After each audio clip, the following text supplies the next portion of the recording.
வணக்கம் எங்களுடைய college students பாத்தீங்கன்னா BBA ஃபர்ஸ்ட் இயர் முடிச்சு நீங்க செகண்ட் இயர் போறாங்க. சோ உங்களோட நேம் எந்த ஊர்ல இருந்து வந்திருக்கீங்க? என் நேம் தீக்ஷனா ரதி. நான் தூத்துக்குடில இருந்து வந்திருக்கேன். ஓகே. எந்த ஸ்கூல்ல முடிச்சிருக்கீங்க? விஜிஎஸ் தூத்துக்குடில விஜிஎஸ் ஸ்கூல்ல முடிச்சிருக்கீங்க. ஓகே. என்ன குரூப் முடிச்சீங்க? சார் நான் காமர்ஸ் குரூப் முடிச்சிருக்கேன் சார். அக்கவுண்ட்ஸ் காமர்ஸ் குரூப் முடிச்சீங்க. என்ன மார்க் ஸ்கோர் பண்ணீங்க 12th லலாம்? 12th 437 வாங்குனேன். Very good. நல்ல மார்க் எடுத்துக்கிறீங்க. சோ இந்த ஏவியேஷன் கோர்ஸ் பர்టిక్యులரா BBA ஏர்போர்ட் மேனேஜ்மென்ட் சூஸ் பண்ணதுக்கு என்ன ரீசன்?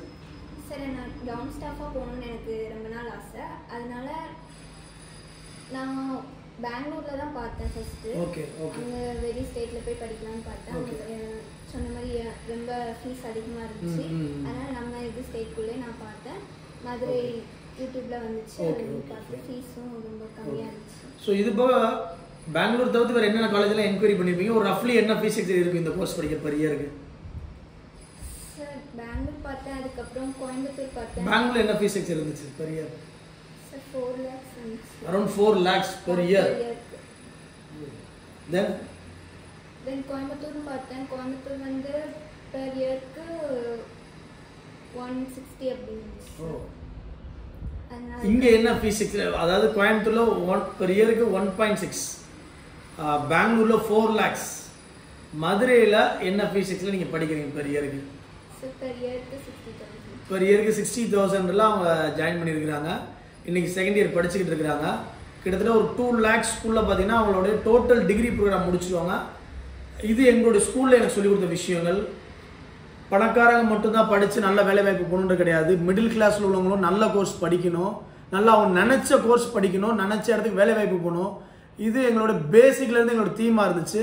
அதோட விளைவு தான் இன்னைக்கு அவங்க +2ல விஜே ஸ்கூல்ல முடிச்சிருக்கிறீங்க. 437 மார்க் எடுத்துருக்காங்க. தமிழ்நாட்டிலையும் சரி அதர் ஸ்டேட்லையும் பெரிய பெரிய இன்ஸ்டியூஷன்லாம் என்கொயரி பண்ணிட்டு நம்மளோட காலேஜில் ஜாயின் பண்ணியிருக்காங்க.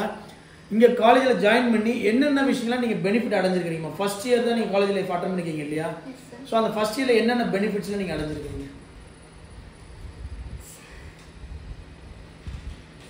Industrial visit.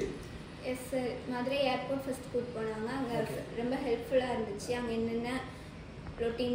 என்னென்ன டெய்லி ரொட்டீன் பண்ணுறாங்க, என்னென்ன எப்படி இருக்காங்க. ஃபர்ஸ்ட் போனோடனே CSF செக் பண்ணி தான் உள்ள அனுப்புனாங்க. அதுக்கப்புறம் டிக்கெட் கவுண்டர், செக்இன் கவுண்டர், அதுக்கப்புறம் அரைவல் ஹால் எங்களோட சீனியர்ஸ்லாம் பார்த்தோம். அவங்கள பார்த்தோன்னே ரொம்ப மோட்டிவேஷனாக இருந்துச்சு. ஓகே. ஸோ CSFலாம் அவங்க பார்த்துருக்குறாங்க. உள்ள செக்இன் கவுண்டராக இருக்கட்டும், அரைவல் ஹால், சீனியர் ஸ்டூடெண்ட்ஸை பார்க்கும்போது நல்ல ஒரு மோட்டிவேஷனாக இருந்திருக்கு. ஸோ டெல்ல போட்டு ஒரு ஃபேமிலி, உங்கள் அப்பா அம்மா என்ன பண்ணுறாங்க?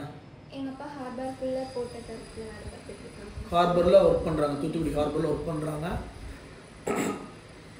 பேரண்ட்ஸ்கிட்ட இந்த மாதிரி நான் மதுரையில் போய் படிக்க போகிறேன் ஏவியேஷன் கோர்ஸ்னு சொல்லும்போது என்ன மாதிரி அவங்க ஃபீட்பேக் ஃபஸ்ட்டு சொன்னாங்க? ஃபர்ஸ்ட் அவங்க வேண்டாம் தான் சொன்னாங்க. இங்கே உள்ளே நம்ம ஊருக்குள்ளே ஒரு காலேஜில் போ அப்படின்னு சொன்னாங்க. நான் தான் எனக்கு பிடிச்சிருக்கு, நான் போகணும் அப்படின்னு சொல்லிட்டேன்னா அதுக்கப்புறம் அவங்க ஸோ பேரண்ட்ஸ் சொல்லும்போது ஃபஸ்ட்டு தூத்துக்குடியிலே ஒரு காலேஜில் படிமா, என்ன டிகிரி படிக்க சொன்னாங்க? அப்படின்னா பிகாம் BBA அப்படின்னு சொன்னாங்க. பிகாம் அல்லது ஒரு BBA ஜென்ரல் BBA பிகாம் படிச்சுட்டு தூத்துக்குடியில் ஒரு டிகிரி முடிச்சிருங்க அப்படின்னு இருக்கிறாங்க. பட் நீங்கள் எக்ஸ்பிளைன் பண்ணீங்க அப்பா அம்மா கிட்ட இல்லையா, இந்த மாதிரி நாங்கள் ஏவியேஷன் ஏர்லைன்ஸ் ஒர்க் பண்ணணும், ஏர்போர்ட்டுக்கு இது மாதிரி போயிருக்கீங்களா? இந்த இண்டஸ்ட்ரியல் விசிட் போகிற மாதிரி ஏர்போர்ட்டுக்கு போயிருக்கீங்களா? Sir first time Madurai airport தான் போனேன். ஸோ நீங்கள் 12th முடிக்கிற வரைக்கும் ஏர்போர்ட் இது வரைக்கும் நீங்கள் பார்த்ததில்ல. ஃபர்ஸ்ட் டைம் எங்களோட காலேஜில் ஜாயின் பண்ணி ஃபர்ஸ்ட் செமஸ்டர் பார்த்தீங்கன்னா உங்களுக்கு industrial visit Madurai international airport கொண்டு போயிருந்தோம். ஸோ ஒரு பிரம்மாண்டத்தை பார்த்துருப்பீங்க, ஒரு ஏர்கிராஃப்டர் ரியல் டைமாக பார்த்துருக்கிறீங்க. ஸோ இப்போ வரக்கூடிய ஜூனியர்ஸ் வந்து நாங்கள் ஃபர்ஸ்ட் செம்லேயே இன்ஃப்ளைட் ஒரு ட்ரிப்புக்கு ஆர்கனைஸ் பண்ணிட்டு இருக்கிறோம். இன்கேஸ் நீங்கள் இன்ட்ரெஸ்ட் ஆகிட்டீங்கன்னா ட்ரைனிங்கில் இருக்கிறீங்க இல்லையா, இப்போ ட்ரைனிங்கில் என்ன ஸ்டைபண்ட் வாங்கிருக்கீங்கன்னு சொன்னீங்க? 5,000. அது ஃபுட் அகாமடேஷன் போக 5,000 வாங்கிட்டு இருக்கிறீங்க. இன்கேஸ் பாசிபிலிட்டிஸ் இருந்துச்சுன்னா நீங்கள் ஒரு வட்டம் இன்ஃப்ளைட்டில் ட்ராவல் பண்ணுங்கள் எங்கள் ஸ்டூடெண்ட்ஸ், அது உங்களோட ஜூனியர்ஸோடு சேர்ந்து பண்ணும்போது உங்களுக்கு ரியல் டைம் ஒரு எக்ஸ்பீரியன்ஸ் கிடைக்கும். ஏர் ஹோஸ்டஸ் என்ன மாதிரி ஒர்க் பண்ணுறாங்க, ஏர்போர்ட்டில் airlines staff boarding pass issue பண்ணுற ஏரியாவில் எக்ஸஸ் பேக்கேஜ் எப்படி மணி கலெக்ட் பண்ணுறாங்க, இது எல்லா விஷயமும் நீங்கள் பார்த்து தெரிஞ்சுக்கிட முடியும், ரியல் டைமாக தெரிஞ்சுக்கிட முடியும். அண்ட் உங்களுடைய ட்ரைனிங் பார்த்தீங்கன்னா 3rd இயரில் ஏர்போர்ட்டில் இருக்கும் நல்ல ஒரு ஸ்டைஃபண்ட் பண்ணி கொடுக்குறோம்.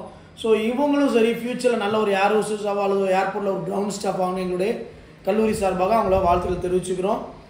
மேலும் இந்த மாதிரி ஃபேமிலிக்கு நான் ஹெல்ப்ஃபுல்லாக இருக்கணும் சார் அப்படின்னு நினைக்கக்கூடிய மாணவர்கள் மட்டும் என்னோட லைஃப்பில் ஆம்பிஷன் வந்து ஒரு ஏர் ஹோஸ்டஸ் ஆகணும், ஒரு ஸ்டீவர்ட் ஆகணும் அல்லது ஒரு கிரவுண்ட் ஸ்டாஃப் ஆகணும்னு சொல்லக்கூடிய மாணவர்கள் மட்டும் எங்களுடைய காலேஜில் சேர்ந்து நீங்கள் டிகிரி கண்டினியூ பண்ணுங்கள். மேலும் இதில் எதுவும் டவுட்ஸ் இருந்துச்சுன்னா கமெண்ட் செக்ஷனில் நீங்கள் தெரிவிக்கலாம். தேங்க்யூ ஃபார் வாட்சிங்.